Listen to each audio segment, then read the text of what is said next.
La paracha Toldot est une section de la Genèse qui va du chapitre 25, verset 19, au chapitre 28, verset 9. La section du Zohar qui va le commenter, qui va le développer, s'appelle bien sûr Toldot, et s'étend dans le tome 1 de la page 134, colonne A, à 146. Et Toldot signifie enfantement, engendrement, il y aura la notion de descendance, et ce sera surtout à partir de la descendance d'Abraham qui est Isaac, et Isaac va doubler la descendance avec des jumeaux qui s'appelleront Ésaü et Jacob. Voilà. La partie que nous allons étudier cette fois, ce sera une section à l'intérieur de cette paracha Toldot du Zohar, que l'on appelle le Midrash Hane'elam, c'est-à-dire l'interprétation ésotérique. Nous verrons 2 pages, ce qui est pas mal, on va voir, parce qu'il y a du texte, il y a des choses à observer, qui vont dans le tome 1 du Zohar, vont dans la page 138, colonne A, à 139, colonne B. Voilà, alors, c'est la partie qui va nous parler de la relation entre Jacob et Ésav. Il y a l'histoire de ce fameux plat de lentilles, on va voir l'intérêt, et puis il y a cette relation particulière que fait ressortir le Zohar entre le cœur et le foie. C'est quasiment physiologique. Jacob va représenter le cœur et son frère Ésav va représenter le foie. Et c'est toute une relation de combat, de lutte entre le foie et le cœur qui vont se développer dans cette section du Zohar. Alors avant de commencer, un petit résumé de la paracha, c'est facile à résumer. Il y a une période d'infertilité, alors il y a toujours cette notion d'infertilité, de la mère, etc. Et puis après ça vient, c'est merveilleux, de Rebecca cette fois, et elle va tomber enceinte de deux jumeaux qui vont lutter dans son ventre, et il sera d'ailleurs annoncé que ça sera ainsi durant leur vie, mais même après leur mort, à travers tous les peuples auxquels ils vont donner naissance. Le premier s'appelle Ésav ou Ésaü, c'est un chasseur, et lui il a la préférence de son père parce qu'il le nourrit, et surtout parce qu'il va bien représenter cette notion de la rigueur, de la vigueur de Gevura, de la force rouge, tandis que l'autre, le second, Jacob, est un être plutôt simple, plutôt lisse dans le sens imberbe. On va dire que Ésav est plutôt velu, chevelu, rugueux, alors que Jacob va représenter l'aspect plus lisse, imberbe de la nature. Et lui, il est sage, il reste dans les tentes. Alors l'autre, il va courir à la chasse, et l'autre, il reste dans les tentes. C'est 2 natures totalement différentes, mais ça va représenter par extension les 2 colonnes des séphirotes, et il y aura tout un processus que le Zohar nous montrera progressivement, c'est que Ésaü représente bien la nature rouge de la rigueur, donc il est bien chez lui, c'est pour ça qu'il hérite directement de son père, il est l'aîné. L'autre, le cadet, Jacob est empreint par sa mère de la nature blanche, elle vient d'un secteur araméen, son frère s'appelle Laban, le blanc, donc on a bien ce combat, cette relation entre le blanc et le rouge, cher au Zohar, et il faudra tout un processus de transmutation où Jacob devra partir 21 années, se transformer, retrouver sa nature blanche de racine auprès de son oncle Laban, le blanc. Et ensuite, quand il va revenir, il y aura la réconciliation avec Ésav, mais ça se passe au milieu, au centre, parce comme il a les 2, il ne peut pas être de l'un ou de l'autre, et ainsi il va s'installer dans l'équilibre central entre Resed et Gevura, la bienveillance et la rigueur, et il va représenter la beauté, la Tiferet. Voilà. Et Jacob va personnifier effectivement la Séphira Tiferet. Alors, l'histoire qui va nous intéresser, c'est un jour qu'Ésaü revient affamé de la chasse, il aperçoit Jacob en train de cuisiner un plat de lentilles, et il va l'échanger contre son droit d'aînesse. Ça, c'est la fameuse histoire, le droit d'aînesse contre le plat de lentilles. Mais c'est plus subtil, on verra que ça. Et puis, alors, la partie qui va nous dépasser, on ne la verra pas celle-là, mais ensuite va arriver une nouvelle famine, hein. On parle de nourriture chaque fois, et Isaac va planter sa tente chez les Philistins, c'est toujours des tentes qui circulent, Le pacte est renouvelé et Isaac va s'installer à Beersheba. Alors Beersheba, c'est un lieu important. Hein. Beersheba, c'est le puits de satiété, Sheva, mais aussi Sheva, c'est le 7. Ça symbolise les 7 séphirotes inférieures. Le puits profond, c'est celui qui réunit Yesod et Malchut. Mais je le signale juste parce que le Beersheba, en Gematria, ça vaut 575. Ça a deux valeurs numériques opposées. Un, on descend des profondeurs du puits, c'est tous nos mauvais penchants. C'est le Yetzer Hara qui vaut 575. Et puis, il y a la dimension vers l'ouverture, vers le haut du puits, qui représente la transcendance, c'est la Kodesh Haïlion, c'est-à-dire la sainteté suprême, qui vaut aussi 575. Mais il faut le savoir parce que Yetzer Hara sera cité dans le texte. Ésaü va épouser les filles du pays au déplaisir de ses parents.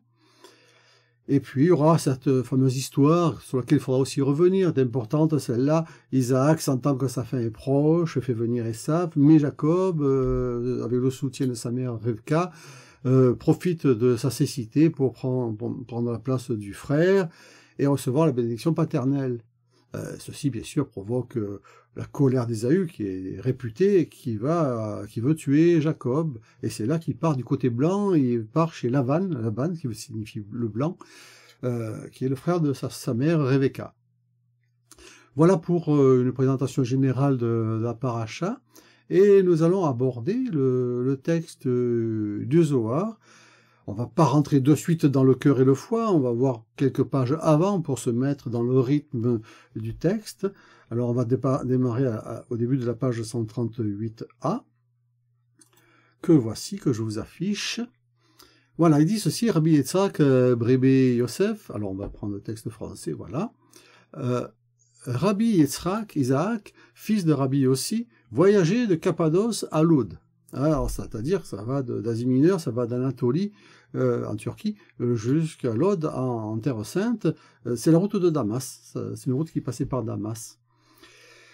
Il rencontre Rabbi Yehuda. Rabbi Yitzhak lui dit, pourquoi le cercle des sages, c'est la Ravera de la Mishnah, ne s'est pas éveillé à la question concernant l'élimination justement du Yetzer Hara, le mauvais penchant. Ici, Yetzer, c'est la tendance, c'est tout ce que l'on forme, parce que Yetzer, c'est formé, et Hara, le mauvais, c'est le penchant qui brise. Il y a Yetzer Tov qui réunit, qui construit, qui édifie, et Yetzer Hara qui disperse les troupeaux, qui cassent tout.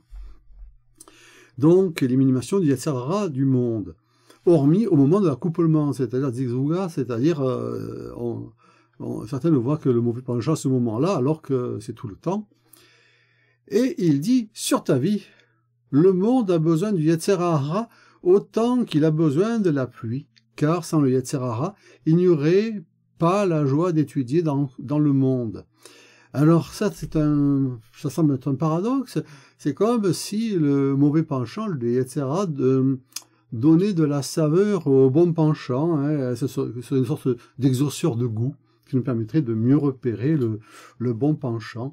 Et les actes du mauvais penchant nous permettent de définir ce qui est le bon penchant, et c'est vraiment un principe d'équilibre. Et quelque part, ça sera le rôle de Jacob de ni aller vers le bon ni le mauvais, mais trouver le point d'équilibre, la sérénité entre les deux forces. C'est le point central des séphirotes. Et même le Satan, hein, on dit qu'il faut le combattre et c'est pas bon, il faut l'approcher, mais tous les maîtres de la tradition nous disent que le Satan, lui aussi, c'est pas un accident, il a son rôle dans la création, il a le rôle de disperser. Le Talmud dit que c'est un souffle, un vent qui court d'un bout à l'autre du monde. Pour un kabbaliste comme Abraham Aboulafia, le Satan, c'est le maître de l'imaginaire, c'est la dispersion mentale. On est là, bien installé dans notre équilibre central, dans la méditation, la contemplation, et puis d'un coup, les pensées passent et nous emportent, on est dispersé.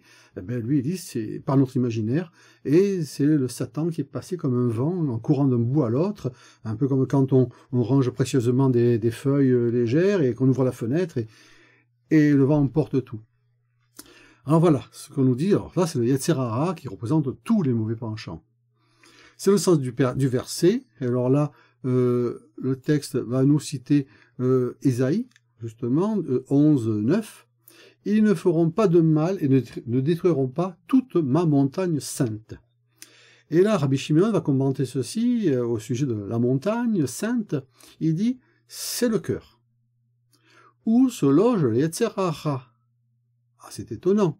Rabbi Eliezer lui dit, un bon cœur est un édifice pour le corps et l'âme, Gouf et Neshama. C'est pour cette raison qu'il est écrit, et tu aimeras Hachem, ton Elohé, ton Dieu, de tout ton cœur, car il est la racine de tout.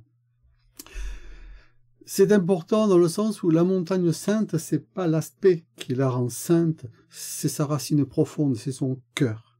Ensuite, ce n'est que de l'habillage, et c'est pareil pour le temple, ou dans tous les temples, il y a le cœur qui est la force de la croyance, la puissance de la connexion, de la divinité, et ensuite tout ce qu'il y a autour dans un temple, soit les chandeliers, les tentures, tous les objets, c'est bien, ça conforte, mais ce n'est que l'apparence. Et le risque, c'est justement de laisser pencher le Yetzer Hara dessus, c'est-à-dire se mettre à idolâtrer des chandeliers ou des tentures, comme si c'était la divinité elle-même. Non, c'est dans le cœur, c'est dans la profondeur que ça se passe. Donc dans la montagne sainte, il y a le cœur qui est important, et ensuite, tout le reste, c'est presque du superflu, c'est du soutien pour les humains. Alors le verset suivant dit, lorsque le Rav Kahana, c'est sûrement un prêtre celui-là, lorsque vint le Rav Kahana, il dit, cela a été dit au nom de ceux qui sont versés dans la Mishnah. Le corps est construit sur le foie. Voilà les deux. Alors, on va déjà les repérer, comme ça on les aura. On a Kavad. Alors là, c'est Kavada, pardon. Alors ça, c'est en araméen, c'est Kavada, mais c'est Kaved, le cœur en hébreu. Et là, c'est Liba, ça c'est en araméen ici, mais c'est Lev, c'est la Medbet, Lev. Alors c'est Kavad et Lev, le foie et le cœur. Alors à savoir que niveau Gematria, c'est pas anodin parce que Kaved, Kaf, Bet, Dalet, ça a une Gematria de 26 qui bien sûr évoque le nom de Dieu, l'addition de l'amour et de l'unité, enfin tout ce qu'on peut développer est connu là-dessus.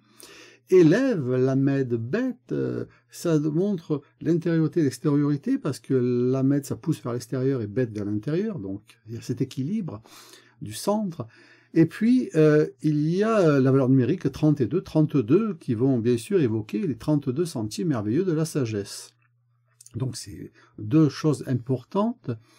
Là, ça n'apparaît pas, mais surtout au Moyen-Âge, on avait tendance, même avant, dans l'Antiquité, on avait tendance à chercher les sièges de l'âme dans le corps. Et bien souvent, on a tendance à dire que dans le foie, il y a le Nefesh, comme siège, comme support. Dans le cœur, c'est la Ruach, le souffle. Et la Neshama est dans le cerveau. Donc ce sont les trois niveaux. Mais là on n'en parle pas et c'est pas obligatoire aussi de situer toujours dans le corps. Donc le corps est construit sur le foie et le cœur. Comme l'a dit Rabbi Yehuda, le cœur et le foie sont les guides des différents organes du corps. Voilà. Tout va partir d'eux. Alors, là, il y a un petit conflit des maîtres, le guide de la tête et le cerveau, mais il y a deux guides dans le corps. Le premier est le foie et le second est le cœur. C'est le sens du verset. Et les banim luttaient ensemble en elle. Et les fils, alors il s'agit bien sûr des fils, là dans ce cas-là, de Rebecca, qui sont, et ça, c'est dans le Genèse 25-22, hein, ils luttaient déjà, hein, et puis Jacob va se redresser, devenir Israël, par une lutte aussi, hein, c'est vraiment des luttes, c'est du crave, c'est très très intestinal. Et ce sont les deux édifices benyanés du corps. Alors, là, le Zohar fait remarquer, enfin, il fait un jeu de mots, parce que les fils, c'est Banim, ça vient de Bana, construire, Bina, Bana, Boné, tous ces termes de la construction, qui vont donner des édifices, des Benyanin, qui sont des constructions. Donc, faire des fils, ou même des filles, parce que c'est Bana, donc enfanter, c'est construire, c'est bâtir. Pourquoi ont-ils lutté? Parce que le cœur a évacué le Yetzer Hara, ils luttaient. Il aurait été préférable de dire ils étaient en paix. Rav Huna dit « lutter » signifie que la force de la vigueur du cœur et du foie ont été brisées. Il y a une rupture entre les deux. Rabbi Yehuda dit « que dit le corps? S'il en est ainsi, que suis-je? Et pourquoi ai-je été créé ?» Et immédiatement, là c'est aussi de Rebecca qu'il s'agit, hein, il est dit qu'elle va aller consulter Hachem, hein, c'est toujours chapitre 25-22, c'est la suite du verset cité précédemment. Et Hachem lui dit, 2 nations, Goïm, hein, sont les nations, sont dans ton ventre, et 2 peuples. Là ça continue, c'est Genèse chapitre 25, verset 23.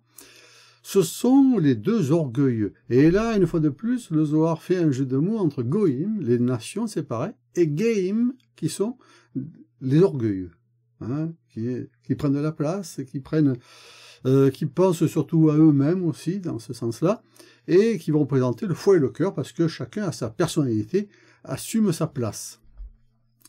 Rabbi aussi dit, il s'agit du cerveau et du cœur.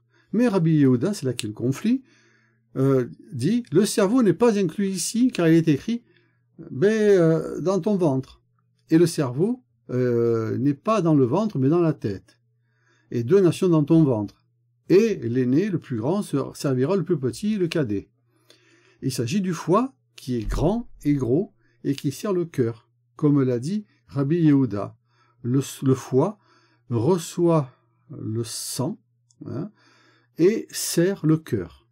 Alors le terme qui est utilisé, on le voit, c'est Meshamesh Bo Lefne Alev, c'est-à-dire que donc on a Akaved, alors cette fois il est écrit en hébreu, pas en araméen, Kaved, Kav Ped Dalet. Alors c'est un peu le paradoxe du Zohar qui est en fait mi-hébreu, mi-araméen, c'est pas toujours de l'araméen très pur, il y a très empreint d'hébreu. Colette, Ahadam, donc il collecte, on pourrait dire ça, le cœur collecte le sang, il reçoit, et Meshamesh Bo, c'est-à-dire que là, il sert, mais ça marche, Meshamesh, il sert, mais il y a la notion de ressentir en lui. Hein, c'est par la présence du cœur qu'il arrive à ressentir ce qu'il est. Donc le foie, face au cœur, c'est comme un miroir, il ressent ce qu'il est. Comme Ésaü va pouvoir ressentir ce qu'il est en contemplant Jacob et vice-versa d'ailleurs. Et là, c'est important, parce que là, je le traduis littéralement, parce que, vous voyez, c'est Admoni, hein, Arishon Admoni. Et le premier, sorti rouge. Hein, Yetse, Arishon, Admoni. Admoni, on traduit ça souvent par roux, mais on va voir que ça marche pas toujours, donc si on prend rouge pour tout. Adom, c'est le rouge, Admoni, c'est rougeâtre, c'est la couleur du sang. Rav Kahana a dit, le foie est le premier et il est rouge. Alors c'est clair, on est bien dans la notion du rouge, colonne de gauche des Séphirot, de la Gevura, la nature d'Isaac, tout ça, c'est bien du rouge. Ça représente bien cette notion-là. Pourquoi est-il rouge? Parce qu'il est le premier à avaler, hein, c'est vraiment le terme qui est utilisé, hein, il est rouge parce qu'il est le premier à boler, c'est vraiment absorber, avaler le sang. Donc il y a quelque chose de glouton, il a besoin d'être rempli le foie. Ça veut dire que, j'ai dit qu'ensuite il y aurait une sorte de famine, c'est important parce que la famine touche le foie. Dès qu'il y a du manque, le foie va mal, il ne peut plus avaler, il ne peut pas engloutir. Donc tous les problèmes de manque, de vide, de manque auront un effet directement sur le foie. Et le premier de tous, c'est pas le manque de nourriture, c'est le manque de respect, c'est le manque d'honneur, la perte de l'honneur, la perte du respect, parce que Kaved, c'est le respect, c'est la gloire, le Kavod, qui vaut 32 aussi, hein, comme lève le cœur. Et on nous dit, il y a le commandement, t'es Kaved, c'est-à-dire tu honores ton père et ta mère, donc tu donnes du foie, de la présence, de l'importance. Kaved, ça veut dire lourd, imposant, important. Et dès qu'il y a ce manque, le foie va mal. Et après, par extension, bien sûr, ce sera la famine. Donc, la famine, il y a la famine de la nourriture, mais il y a la famine de l'honneur, de la gloire et du respect. Alors ça, c'est pour une subtilité sur le foie, mais on va y revenir sur tout ça.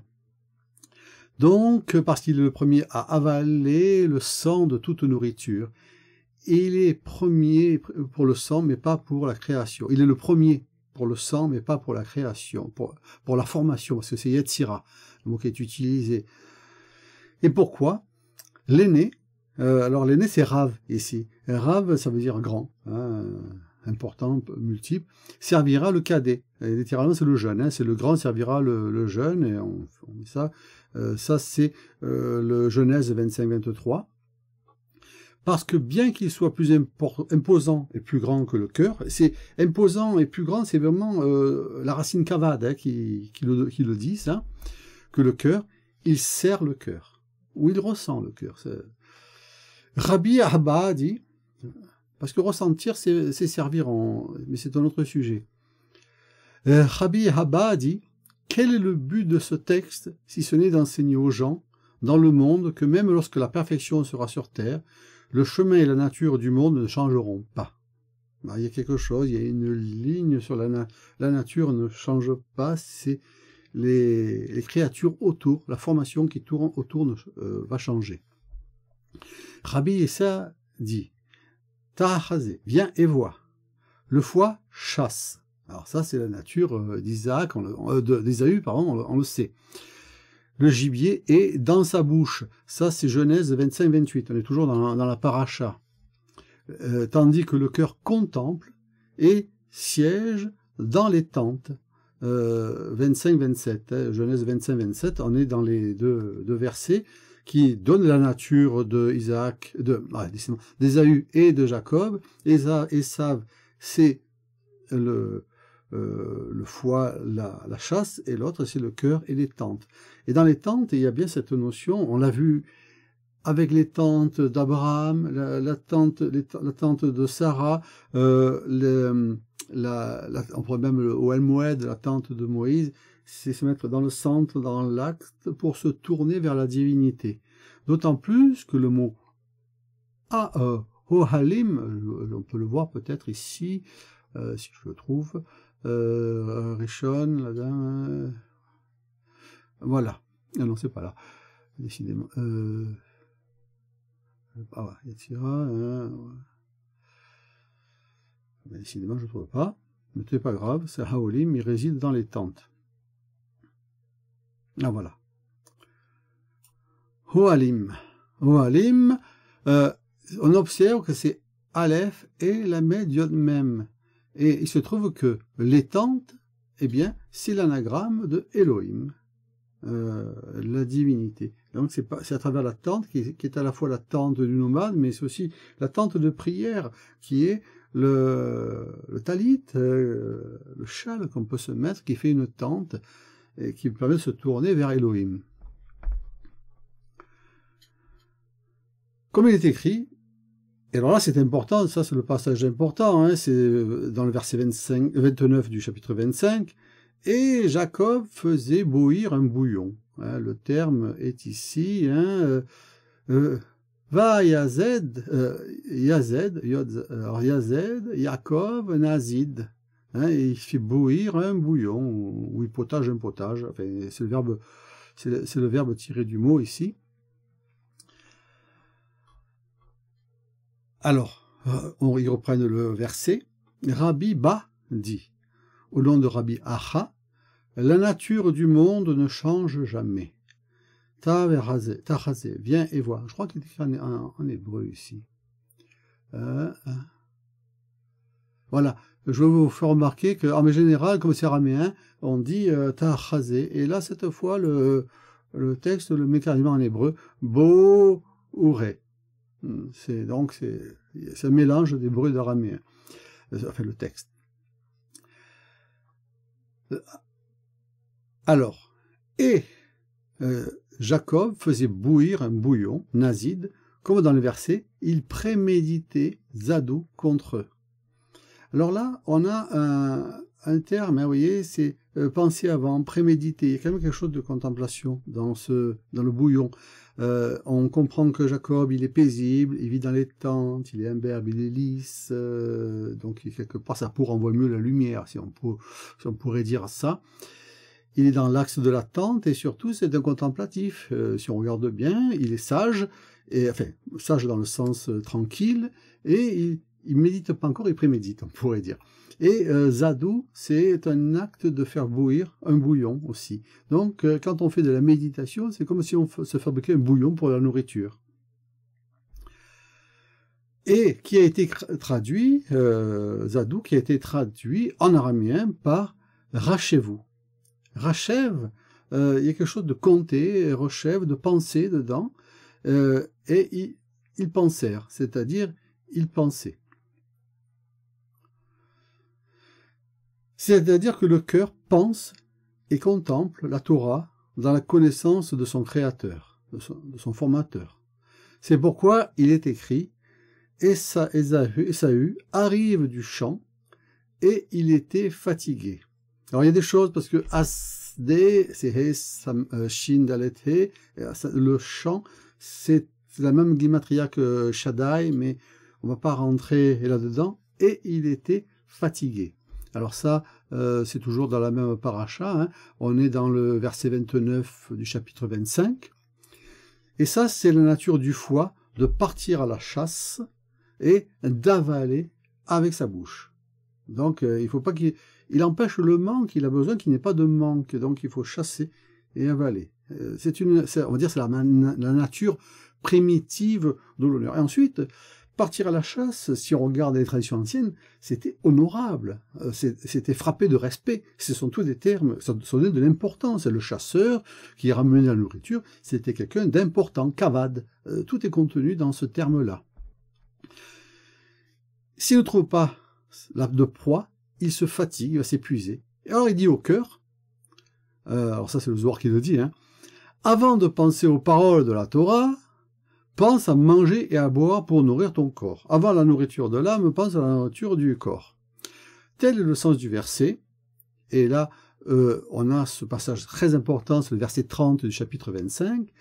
Et Ésaü dit à Jacob, « Laisse-moi donc, de grâce, s'il te plaît, avaler, engloutir ce rouge-ci. » Alors, important à remarquer, parce qu'on dit souvent que Ésaü va échanger son droit d'aînesse contre un plat de lentilles. Et c'est devenu carrément une expression, hein, vendre son droit d'aînesse pour un plat de lentilles, c'est-à-dire de rien du tout. Mais les lentilles, il s'en fiche, l'Ésaü. Il n'est pas végétarien, c'est pas un vegan. Lui, il veut du sang, il veut du rouge. Donc, ça veut dire que le plat qui est en train de bouillir Jacob, c'est pas un simple plat de lentilles, à moins qu'il existe des lentilles rouges, peut-être, ça existe, je sais pas. Enfin, il existe des noires, il existe des vertes. Bon, c'est pas les corails, parce que c'est trop pâle. Non, c'est vraiment du rouge. Et à ce moment-là, on pourrait dire que peut-être il s'agit d'une soupe, je sais pas, de betterave, par exemple, dans lequel il y a des lentilles. Alors là, oui, c'est du rouge, parce que ce qu'il veut, c'est pas les lentilles, c'est le rouge. Hein, il le dit bien, hein, on va essayer de le trouver dans le texte. Je perds les lignes chaque fois, mais c'est pas grave, on va trouver. On va déjà le trouver, décidément. On est où? On est... ah oui, il est en bas. Voilà. On est d'accord. Hein. Voilà, c'est ici. Vous voyez, il dit Adom, et deux rouge, vous voyez, c'est Adom qui est marqué ici, hein, c'est même pas, là c'est pas du roux, hein. On croit comme on dit un roux de lentilles, peut-être. Et là c'est Adom Azé, donc je veux, il le dit deux fois, je veux de ce rouge si, Azé. Ça veut dire que t'occupe pas du Olam à bas, moi je veux du Olam à Zé, hein, de ceci, et ici présent. Alors, pour ça que je voulais le montrer, car c'est ma voix. Hein, c'est Derek, Darkou, c'est ma voie, c'est mon chemin, donc c'est ma fonction, ma façon d'avaler le sang et de le transmettre aux autres membres, car fatigué, Hanori, je suis, sans nourriture ni boisson. Et le cœur, qui bien sûr est Jacob, répond « Donne-moi le premier et le meilleur de tout ce que tu avales. » Alors, ça, c'est un acte de domination, parce qu'à qui on donne en premier le meilleur de la nourriture? C'est au roi, aux princes, aux élites, et ensuite, c'est pour les autres. Donc, il y a quelque chose, je suis primordial. Ça veut dire, mets-moi au-dessus de toi. C'est ça qu'il faut entendre. Et donne-moi ton aînesse, c'est-à-dire ton antériorité. Hein, et ça implique la bénédiction, parce que il lui dit, donne-moi, alors je vais le retrouver aussi, donne-moi de ce jour, de ton aînesse, et c'est la Bakuratecha, ton aînesse. Bakour, c'est le premier-né. Là, c'est pas le Rav qui est utilisé tout à l'heure. Et Bakour demande le fléchissement, Berer, c'est le genou, mais aussi Baracha, la bénédiction. Il faut ces éléments-là. Donc, il manquera aussi la bénédiction du Père pour tout avoir, mais déjà, il a le fléchissement du genou d'Ésaü. C'est-à-dire, jure avec ton désir, par ta passion. Alors, parfois, on dit que cette dimension de rigueur, de vigueur, qui rend carrément addict au rouge, montre aussi les addictions. Là, il est addict au rouge, au sang, à la nourriture carnée, il engloutit, et il regarde pas, il pense même pas. Hein, Jacob, il est gentil, il aurait pu lui demander encore plus que ça, hein, puisqu'il sait qu'il va tout lui donner pour pouvoir manger. Ça veut dire que être addict à quelque chose, c'est donner, c'est aller sans réfléchir, hein, donner tout ce que l'on a sans réfléchir. Si ce n'était, alors, tandis que le cœur médite à la nourriture, le foie l'avale. Si ce n'était pas le cœur qui désire et pense à la nourriture, le foie et les autres organes ne seraient pas capables d'avaler. Là, on change de page dans le Zohar. Comme l'a dit Rabbi Yossi, c'est la voie des esclaves, des serviles, parce que c'est ça, quelqu'un d'addict, tout ça devient esclave, servile de son désir. Et de ne pas manger avant que leur maître ait mangé. C'est pour ça que s'il mange avant, il devient le maître d'Ésaü. Rabbi Yossi dit, il est écrit ensuite, Jacob donna à Ésaü du pain, l'échem, et du bouillon de lentilles. Les lentilles, c'est les adashim, hein, ce sont les lentilles. Alors ça, c'est dans le verset 34. Il faut savoir que il y a quelque chose dans le mot lentilles. Alors, il y a l'échem, le pain. Le pain, c'est l'anagramme de melach, qui est le sel, mais aussi de machal, qui est le pardon, et même aussi la guérison, et de chalam aussi, qui est le rêve. Il y a beaucoup de choses dans cette racine, mais si on regarde bien le mot guerre, le pain apaise la guerre. C'est-à-dire que le mot l'echem, ça vient de l'acham, ça veut dire engloutir, avaler, dévorer. C'est presque un synonyme du terme qu'utilise Ésaü. Et si on veut pas faire qu'il n'y ait pas de guerre, il faut que tout le monde ait du pain, se rassasie, puis se dévorer. C'est le foie qui va lancer les guerres. Il faut approfondir la chose. Alors que les lentilles, adassim, je vais vous montrer le terme, ce qu'on est écrit un peu plus haut ici. Voilà, c'est ici. Aïn, Dalet, Shin, Yod, Mem, Adashim. Adashim a une gematria de 424. C'est intéressant parce que c'est la gematria de Chayot. Chayot, c'est Chet, Yod, Vavta, Chayot. C'est la vitalité. C'est la vitalité. Ça veut dire que dans cette humble petite graine, c'est minuscule, ça n'a pas de valeur. Les lentilles, ça vaut pas cher, c'est facile à cultiver. Enfin, c'est pas. Il y a une puissance vitale extraordinaire, mais ça on le sait même du point de vue nutritif maintenant. Et puis les rayot, c'est des forces vitales que on les a dans le matériel, c'est la vitalité de la terre, c'est même les animaux éventuellement. Et puis on a les rayot mystiques, les degrés de l'âme, la puissance que contemplent les prophètes comme Ézéchiel. Et puis, au passage 424, et c'est aussi la lumière de Or Bahir, la claire lumière, la lumière claire. Bahir, il y a le Zohar, la splendeur du Zohar, et il y a une autre lumière mystique qui s'appelle le Bahir, il y a un texte, c'est comme ça. Et Or Bahir, c'est cette valeur-là, c'est-à-dire que dans cette petite graine de lentille, eh bien, il y a la puissance de la claire lumière. Et puis, c'est un messie qui dort, les lentilles, parce que c'est la gematria de Mashiach ben David, le Messie fils de David. Enfin, c'est beaucoup plus tard, ça. Alors, donc, il nous donnait du pain et du bouillon de lentilles. Alors, que sont ces lentilles? Alors là, il va donner une autre explication, mais c'est très intéressant. Elles sont rondes comme la sphère. Alors, j'ai marqué, c'est Golgotha. Golgotha, c'est le crâne. C'est la sphère, c'est le crâne. Golgoleth, c'est le crâne. Golgotha, c'est le lieu du crâne. C'est aussi, c'est l'endroit qui est cité dans les évangiles pour dire que Jésus a été crucifié sur le Golgotha. Alors, on dit Golgotha, mais c'est Golgotha. Alors, il y a plusieurs façons de dire peut-être Golgotha ou Golgotha. Enfin, il y a plusieurs façons de le prononcer, mais c'est le même. Donc, c'est sphère. Et la roue, le Gilgul, qui entoure sa vive le monde, sans dévier de sa trajectoire. Donc, c'est ça. Les lentilles, c'est la puissance des Chayot, c'est la lumière messianique qui, elle ne s'arrête jamais, c'est un peu comme la présence divine, mais c'est surtout cette relation à la lumière mystique, le Bahir, et qui nous donne en fait notre objectif permanent.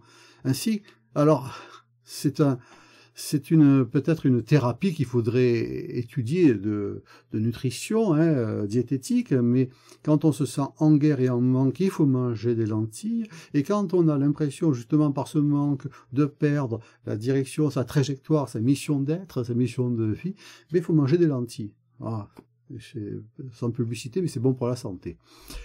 Ainsi, l'humain, en ce temps-là, ne dévie jamais de la sienne, bien qu'il y ait encore tout ce qui est bon, précieux et parfait. Avec tout cela, l'habitude mondaine de manger, de boire ne changera pas. C'est-à-dire qu'on peut faire tout ce que l'on veut, on peut travailler les mets les plus subtils qu'ils soient. Le principe, à la base, c'est de combler le manque et de calmer le foie, pour qu'il se tourne vers le cœur et se ressente vers l'intérieur. Il y a cette relation à établir.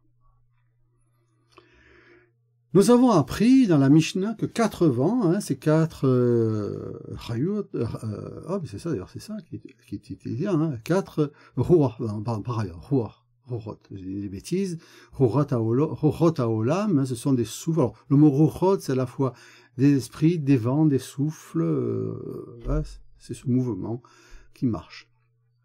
Que 4 Ruchot soufflent dans le monde et qu'à l'avenir, Akadosh Baruch Hu, le Saint béni soit-il, stimulera une ruach pour constituer le corps, pour le former, qui est composé de 4 ruchot, comme il est écrit. Issu des 4 ruchot vient la ruach, le vent. C'est-à-dire que ce qu'on appelle notre souffle est fondé sur 4 éléments de la nature, 4 forces essentielles qui vont se réunir pour former ce qui est notre souffle, notre esprit. Il n'est pas écrit dans 4, mais issu de 4 ruchot dans le monde, comme il sera composé de ces 4 ruchot. Nous avons appris que cette ruach est la ruach qui procrée, la ruach qui mange et boit. On comprend à ce moment-là que la vitalité du corps, le mouvement de la ruach repose sur la vitalité du corps. Alors, bien sûr, on peut se tourner vers la Torah, on peut se tourner vers la lumière, mais il est nécessaire aussi de donner une bonne qualité, une bonne nourriture au corps pour pouvoir siéger dessus.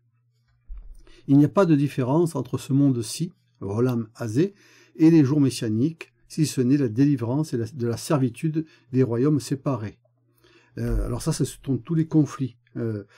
Pourquoi il y a conflit, je viens de le dire par rapport à Milchama, la guerre, pourquoi il y a conflit entre les royaumes dans ce cas-là? C'est parce qu'un manque de quelque chose et il veut le prendre à l'autre. Et ça, c'est de la nature du foie.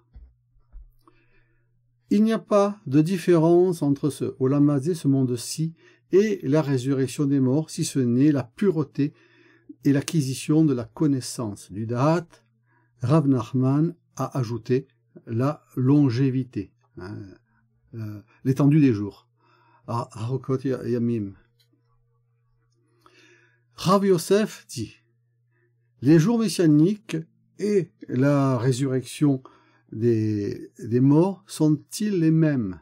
Il dit non, car nous avons appris que l'édification du Beth Amikdash, c'est-à-dire le temple, précède le rassemblement des exilés qui précède la résurrection des morts. Alors, il faut d'abord que les exilés soient réunis, ensuite vient la résurrection des morts. Seulement, c'est la condition.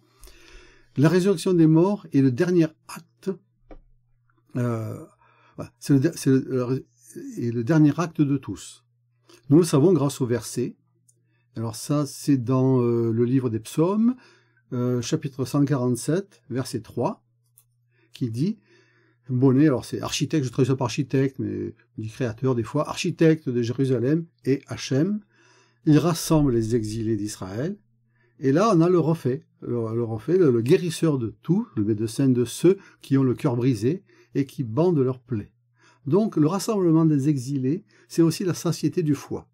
Hein, tous les manques sont supprimés, les conflits arrêtent, et on peut rassembler les exilés d'Israël, et à ce moment-là, ça guérit ceux qui ont le cœur brisé, c'est-à-dire que le cœur brisé, c'est le mauvais penchant, le ra, le yetzer hara, qui va briser le cœur. Donc là, il y a une réparation. Ainsi, pour enlever le mauvais penchant du cœur, il faut réparer le foie, il faut le combler, le rassembler. Cela fait référence à la résurrection des morts, qui est la guérison des cœurs brisés et de leurs morts. Il bâtit d'abord Jérusalem, puis il rassemble les exilés d'Israël, et enfin, il guérit ceux qui ont le cœur brisé. C'est un processus mystique aussi, mais c'est universel. Nous avons appris de la Mishnah que le rassemblement des exilés a précédé de 40 ans la résurrection des morts. Alors vient une fois de plus cette quarantaine, on connaît bien en ce moment, et puis 40 ans dans le désert, les 40 jours, 40 temps de passage, c'est le même, c'est le temps de revenir à soi pour se transformer. Donc ce 40 est fondamental, est important. Comme il est écrit, Isaac avait 40 ans. Alors là, il considère que l'âge de 40 ans d'Isaac, ça fait jeune pour un personnage biblique à ce moment-là, chapitre 25, verset 21. Que sont ces 40 ans? Selon Rav Kahana, Rabbi Broca a dit, combien de troubles, combien de guerres menées contre les enfants d'Israël y aura-t-il depuis le rassemblement des exilés jusqu'à la résurrection des morts? Parce que effectivement, il faut rassembler les exilés, mais il faut aussi le temps que tout ça se nettoie, parce que quand on arrive de monde éclaté, basé sur le combat, sur le conflit, sur la violence, lorsqu'on arrête, qu'on rassemble tout le monde, eh bien le plus gros travail, c'est de les garder ensemble pour arrêter cette nature, ces réflexes de combat, de violence, et à ce moment-là, une fois que la paix est revenue, que le Yetzer Hara qui éclate et qui disperse a disparu, le Yetzer Tov s'installe, le bon penchant s'installe, et à ce moment-là, il peut y avoir résurrection des morts. Celui qui en échappera sera heureux, comme il est écrit. Alors on change de page dans le Zohar, et là on va citer le livre de Daniel, chapitre 12, verset 1. En ce temps-là, ton peuple sera délivré, tous ceux qui seront inscrits dans le livre, dans le Sefer HaChaim, c'est-à-dire le livre de la vie. Rabbi Yehuda dit, cela nous enseigne que beaucoup se purifieront, se blanchiront et seront éprouvés. Là, il cite encore le livre de Daniel, chapitre 12, verset 10. Rabbi Yitzhak ajoute, et je les affinerai comme on affine l'argent et les éprouverai comme on éprouve l'or. C'est Zacharie chapitre 13 verset 9. En sachant que affiner, purifier, c'est du tsérouf, hein, c'est de la combinaison. Le mot tsaraf veut dire purifier, nettoyer, c'est aussi la combinaison des lettres que fait Abraham Aboulafia, qui fait tourner dans un sens de purification d'âme et de connexion. Et sachant aussi que l'or est de nature dite rouge, côté gauche, pour le Zohar, et l'argent est de nature côté blanche, de recette de bienveillance. Voilà. Donc, quelque part, il va falloir affiner et éprouver les deux colonnes des séphirotes. En ces jours précis, il y aura des jours où certains diront « Je n'ai aucun plaisir en eux ». Et là, c'est l'Ecclésiaste, chapitre 12, verset 1 qui dit ça. Et depuis le moment où les troubles disparaîtront jusqu'à la résurrection des morts, il y aura 40 ans. En fait, c'est une quarantaine, un temps de maturation, de transformation. C'est le temps aux choses de reprendre, de retrouver en fait la vraie nature, parce que il nous a dit la nature ne change pas, c'est nous qui changeons. Alors, quand on veut faire une forme de réintégration, de réparation, de retour, il va falloir enlever tous ces mauvais penchants, ce Yetzer Hara qui est contre nature. Et ça prend, il faut une quarantaine pour qu'on revienne au plus près de notre nature, de la nature. Rav Huna a dit « Viens et vois, car les enfants d'Israël ont erré 40 ans dans le désert, parce qu'ils n'ont pas écouté la voix de Hachem. » Alors, on a les 40 ans dans le désert, c'est de Josué 5-6, chapitre 5, verset 6, simplement parce qu'ils n'ont pas fait le schéma. C'est Shema Akol, écoutez, Neshma Akol, de Hachem, de Dieu. Donc, c'est ça. Tant qu'on est dispersé, on n'est pas dans l'axe, on ne peut pas entendre le kol, la voix. Et c'est la même chose. Rabbi Yosef dit, tout ce qui a été dit est une seule parole. Au bout de 40 ans, lorsque les troubles auront disparu et que les méchants auront été exterminés, c'est-à-dire les méchants, c'est les rachim, c'est les expressions du Yetzer Hara, du mauvais penchant, les habitants, ceux qui demeurent dans la poussière, vivront. Pourquoi? Parce qu'il est écrit, l'affliction ne se lèvera pas une seconde fois, c'est le livre de Néhémie, chapitre 1, verset 9. Cela suffit pour eux, avec ce qu'ils ont subi. Une fois que c'est fait nettoyer, c'est nettoyé. Après la résurrection des morts, le monde sera stabilisé. C'est-à-dire, va retrouver, arrêter le conflit entre la colonne de droite et la colonne de gauche, rouge-blanche, et va trouver. Alors ça sera symboliquement représenté lorsque Yaakov, qui s'est vraiment purifié pendant 21 ans du côté de Lavan, va revenir, Esaü va venir vers lui, un pense que l'autre lui en veut, et finalement, ils vont tomber dans les bras l'un de l'autre, et là, ça y est, c'est stabilisé. Et là, on peut ouvrir vers le haut. Comme il est écrit, en ce jour-là, Hachem sera un, et son nom, Shemo, sera un. Zacharie 14, 9. Rabbi Elazar ben Arar était assis aux prises d'un vague à l'âme. Et on va voir pourquoi. Et on va voir que c'est quasiment une prophétie qui va nous faire, et ce vague à l'âme est important. Hein? Rabbi Yoshua vint devant lui et lui dit, pourquoi l'apparence de l'éclat de la lampe du monde, c'est Botsina de Alma en araméen, hein? Botsina c'est la lampe, c'est un être merveilleux, et là il est devenu sombre. Il dit, une grande crainte est entrée en moi, car j'ai vu comment ont répondu les compagnons versés dans la Mishnah, sur lesquels vibre la rouar, le souffle des saints.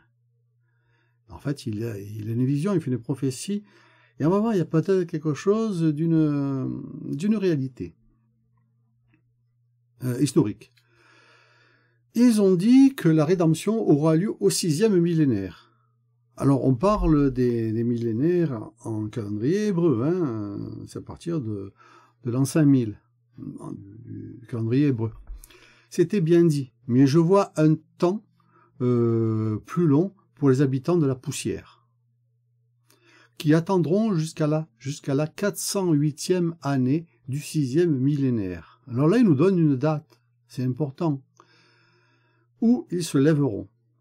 Ainsi, les compagnons ont été stimulés par le verset qui les désigne comme des enfants de Chet, c'est-à-dire les Bnei Chet, les enfants de Chet. Alors, Chet, qu'est-ce que c'est? C'est une barrière, mais Chet, c'est la 8e lettre de l'alphabet hébreu. Et là, il va nous donner, on s'en sert pour écrire un nombre à ce moment-là, car Chet fait allusion à leur éveil après 408, parce que Chet, on peut l'écrire, vous voyez, simplement, Chet, Tav. Le psouk, les deux points traits qui sont là, ici, permettent de signaler que on lit un nombre. Donc c'est 8 et 400. C'est une façon d'écrire le nombre 408. Comme il est écrit, et alors là, il va nous citer une structure, un support, c'est dans le Lévitique, chapitre 25, verset 13. Azot, 7 années, et là on dit Azot. Alors, je vous l'ai déjà de suite, c'est qu'Azot, on va voir comment il est écrit, bon, il est écrit au-dessus, mais on va le voir, voilà.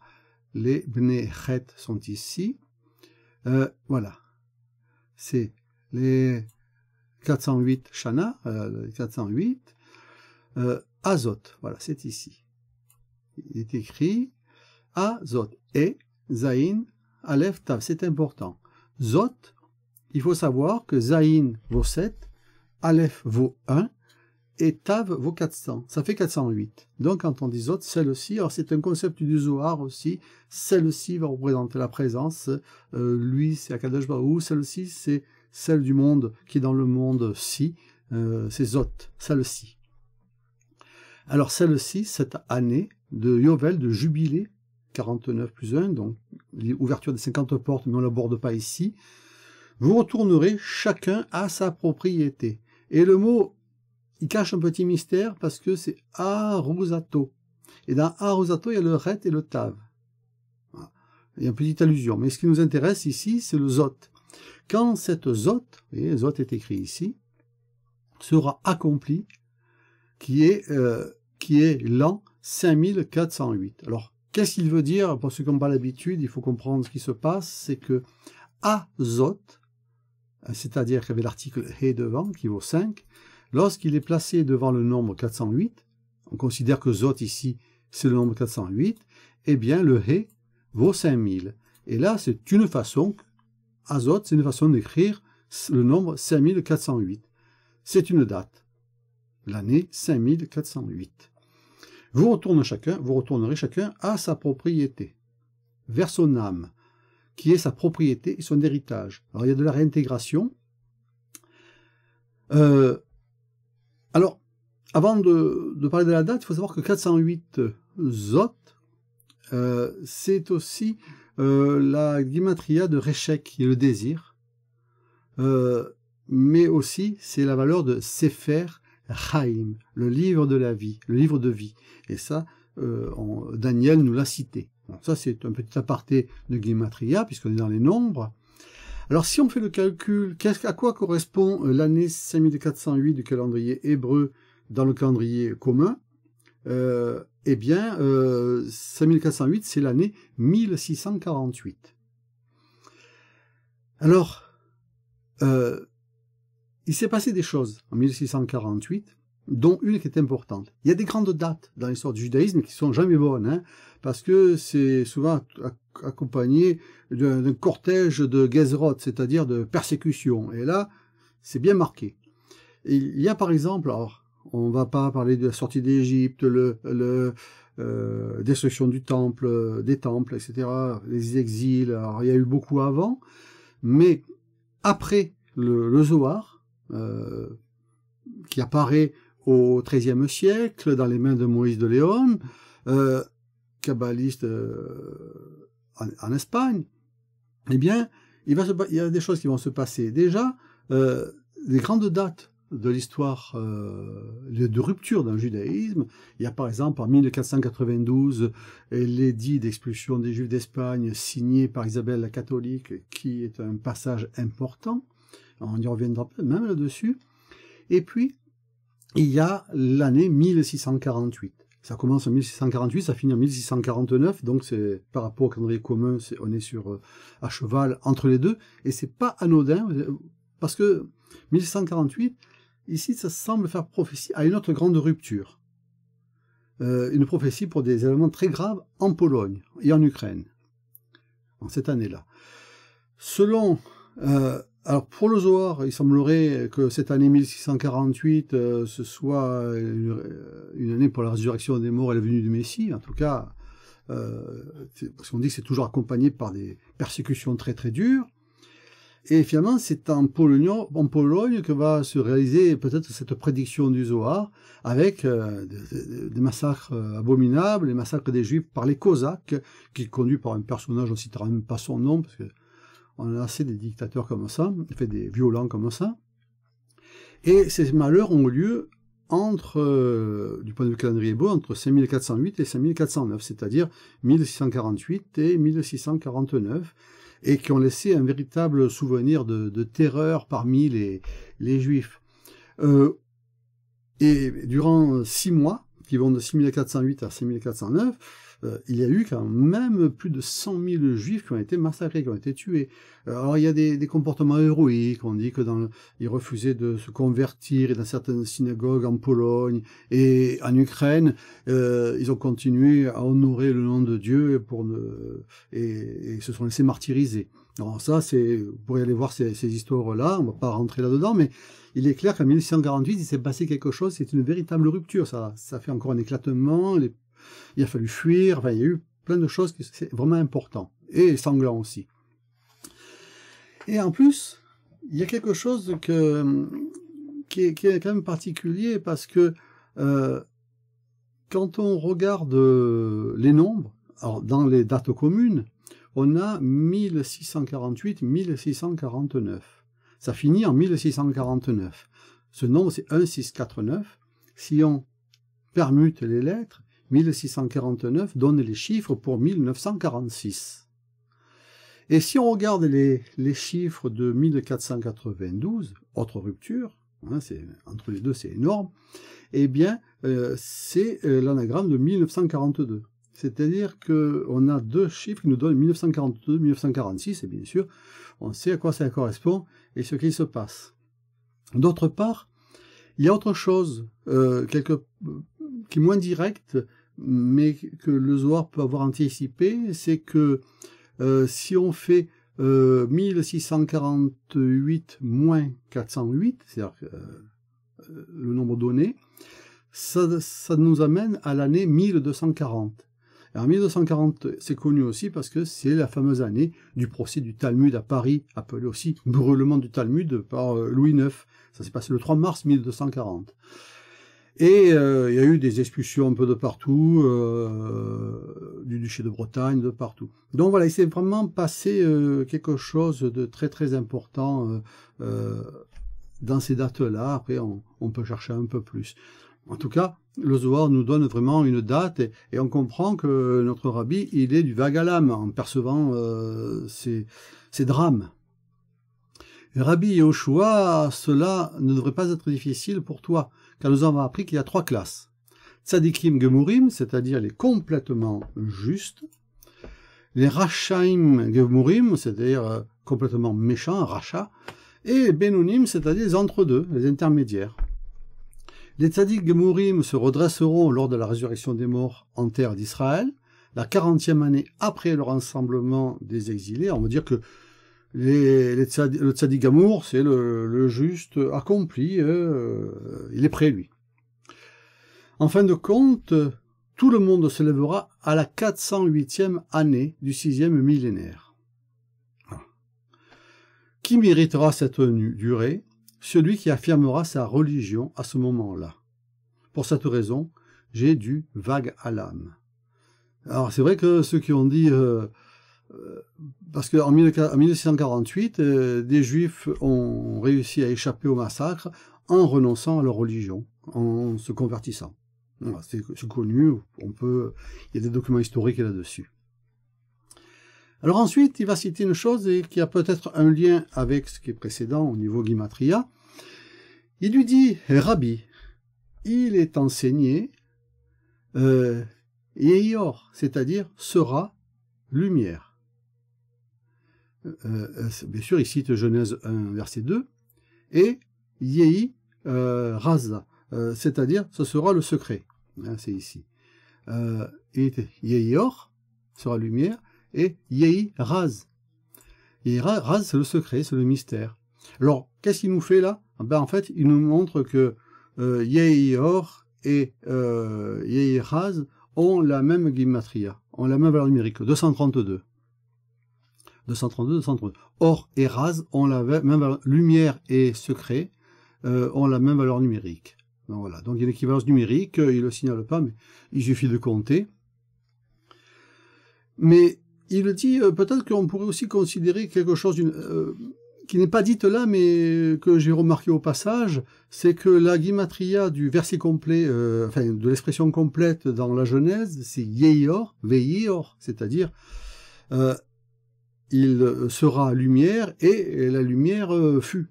Hein, que soit la lumière et la lumière fut, hein, on traduit différents Yeior, Veior, et ça c'est une guimatria qui vaut 470.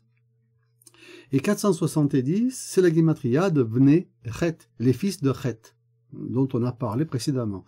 Je pense qu'il y a une allusion ici, mais elle n'a pas été vraiment soulevée. De plus, il a dit, grâce à la Teshuvah, c'est-à-dire la repentance, tout est prévu. Rabbi Yoshua a dit, si tu ne l'avais pas dit, nous n'aurions pas laissé une ouverture pour ceux qui attendent quotidiennement la rédemption, comme il est écrit, assurance de salut. Donc, ça veut dire que tout le monde est assuré du salut. Les saluts sont multiples. C'est les Yeshuot qui sont ici. Qu'est-ce que les Yeshuot, les saluts? Cela fait allusion à ceux qui recherchent les jours du salut. C'est-à-dire, c'est nous tous.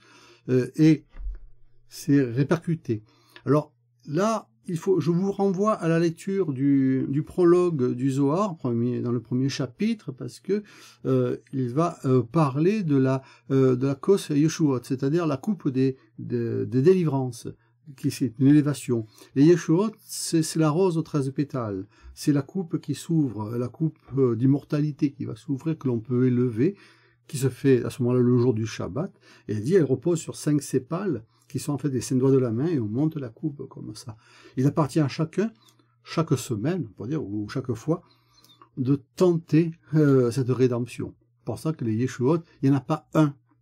Donc il nous dit, il faut laisser l'ouverture, parce que ceux qui loupent le train, ben, ils ont la chance de pouvoir réessayer régulièrement de rentrer dans la rédemption et dans le salut.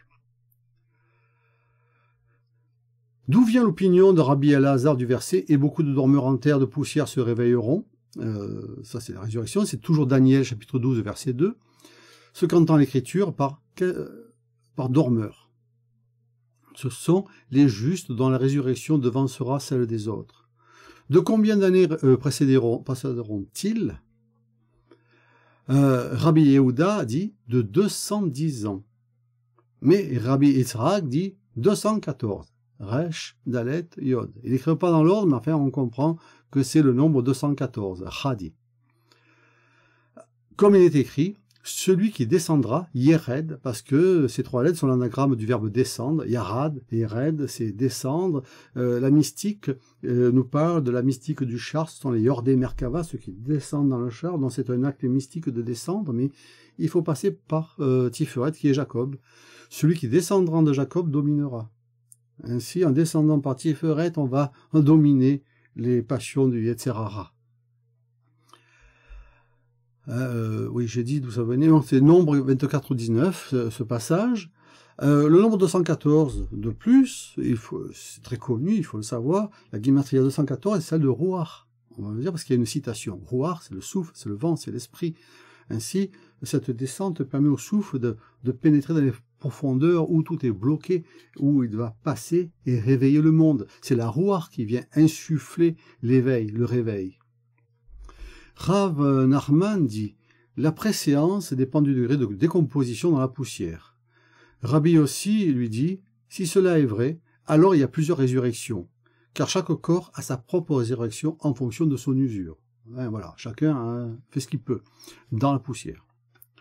Toutes les résurrections se produiront en même temps, comme il est dit dans une vision, une parole vraie et une grande armée. Ça, c'est Daniel, chapitre 10, verset 1. Donc, tout le monde a sa chance, tout le monde ne va pas à la même vitesse, mais nous dépendons tous les uns des autres pour construire la parole vraie, la voix, pour former l'unité de la grande armée. Ce ne sera pas des armées qui vont monter, c'est une armée. Donc le rassemblement est essentiel, mais il faut qu'il soit en harmonie. C'est quand même un challenge plutôt difficile et compliqué si on voit comment fonctionne le monde. Il y eut une famine. Alors ça, le foie, il n'aime pas ça. Hein, famine, rave, il n'aime pas ce mot. Hein, dans le pays, outre la première famine qui avait eu lieu au jour d'Abraham. Là, c'est Genèse chapitre 26, verset 1. Ça vient assez vite. On était au chapitre 25, on arrive au 26. Rabbi Abahu ouvre et dit, « Tant que le roi est sur son divan, mon art donne de son odeur. » Ça, c'est du cantique, hein, c'est poétique. Chapitre 1, verset 12.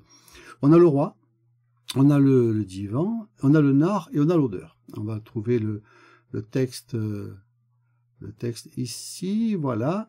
Ad Sheameler, voilà. Jusqu'à tant que le roi, Misabo est dans son divan, dans son palanquin, on peut traduire de différentes façons. C'est aussi un cendrier, mais enfin ça irait pas trop. Nirdi.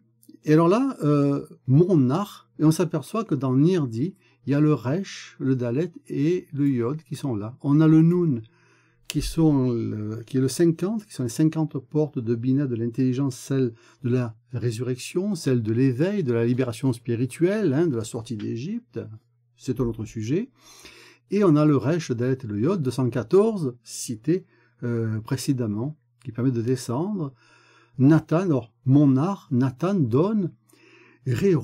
Alors, Réhu, on pourrait mettre le Vav à la place du Yod, dans les inverses, on a Rouar. Hein, on voit que l'odeur, le senti, c'est d'Ariar, et prononcer Rouar, c'est du souffle de l'esprit. C'est pour ça qu'il y a quasiment un jeu de mots qui est suggéré ici entre la Rouar et le Nar qui permet de descendre. Le Nar permet de descendre dans les profondeurs, et là, on perçoit, on a la senteur, le ressenti de la Rouar, de l'esprit. Nous avons appris que les justes passeront par 4 tekufot, c'est-à-dire des saisons, et par 4 zman, c'est-à-dire du temps, chacun différent de l'autre. Donc ce sont des cycles, des saisons, hein, des différents âges.